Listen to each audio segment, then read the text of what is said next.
Hello and welcome to Master Fluent English.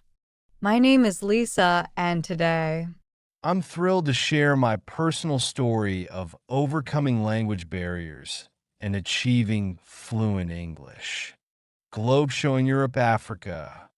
if you've ever felt frustrated, stuck, or even embarrassed trying to improve your English skills, I totally get it. I've been there. But through my journey, I discovered that fluency isn't just about knowing words. It's about confidence, connection, and perseverance.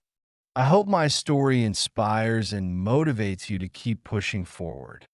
No matter where you are on your journey. So, let's get started. 1. My struggle with English. Feeling left out. Growing up in Taza, English wasn't just a subject in school. It felt like a barrier between me and the rest of the world. I remember being in class and when my teachers switched to English. It felt like they were speaking a completely different language because, well, they were grinning face with sweat. But it wasn't just in school. I remember family trips to tourist spots, and when visitors would ask for directions, I'd freeze. I'd avoid eye contact, hoping they wouldn't ask me anything. I even missed out on opportunities to make friends from other countries. Because I was too nervous to speak up. 2.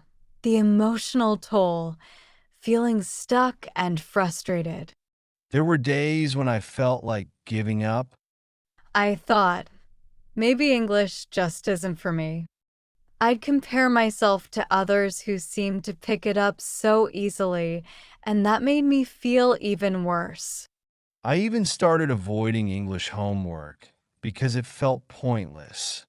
It was more than just a language barrier. It felt like a wall that was holding me back from reaching my full potential.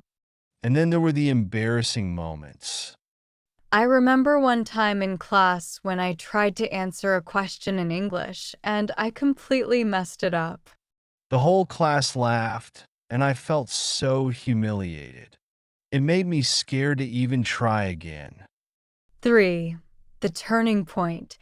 Finding my why. But everything changed when I met my English teacher. Teachers David. She wasn't just a teacher. She was a mentor who believed in me when I didn't believe in myself.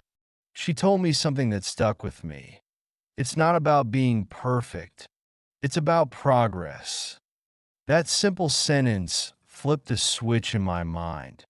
She also asked me a question that changed everything. Why do you want to learn English? At first, I didn't know how to answer.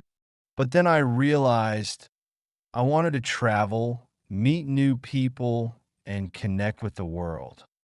I wanted to live without limits. That became my motivation. 4. Small wins that made a big difference.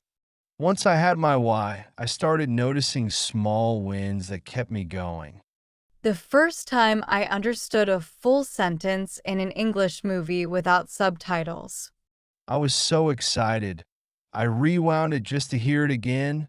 Grinning face with smiling eyes, or when I ordered food in English at a restaurant. Without stumbling over my words. It felt like I'd climbed Mount Everest. These small victories might seem minor, but they built my confidence brick by brick. Every little success reminded me that I could do this. 5. My daily routine to improve English. Consistency was key. Here's what my daily routine looked like, and maybe it can help you too. Morning. I'd start my day by reading a short article or a few pages from an English book. It helped me build vocabulary while my mind was fresh. Afternoon. I'd listen to podcasts or watch YouTube videos in English while doing chores. It made learning feel effortless. Evening. I'd spend 15 to 20 minutes speaking to myself in English. Yep, it felt weird at first, but it really helped me practice thinking in English. Bonus tip: I kept a mistake journal. Every time I made a mistake. I'd write it down and review it later. It helped me track my progress and learn from my errors. 6. Overcoming fear of speaking. One of the biggest hurdles was the fear of speaking. I used to get so nervous that my mind would go blank. But here's what helped me overcome that fear. 1. Start small. I began by talking to myself in the mirror. It felt silly. But it helped me get comfortable with hearing my own voice in English. 2. Find a language partner. I found a language buddy online who was learning my native language. We'd help each other, and it took the pressure off because we were both learning. 3. Focus on communication, not perfection. I realized that people cared more about understanding me than about whether my grammar was perfect.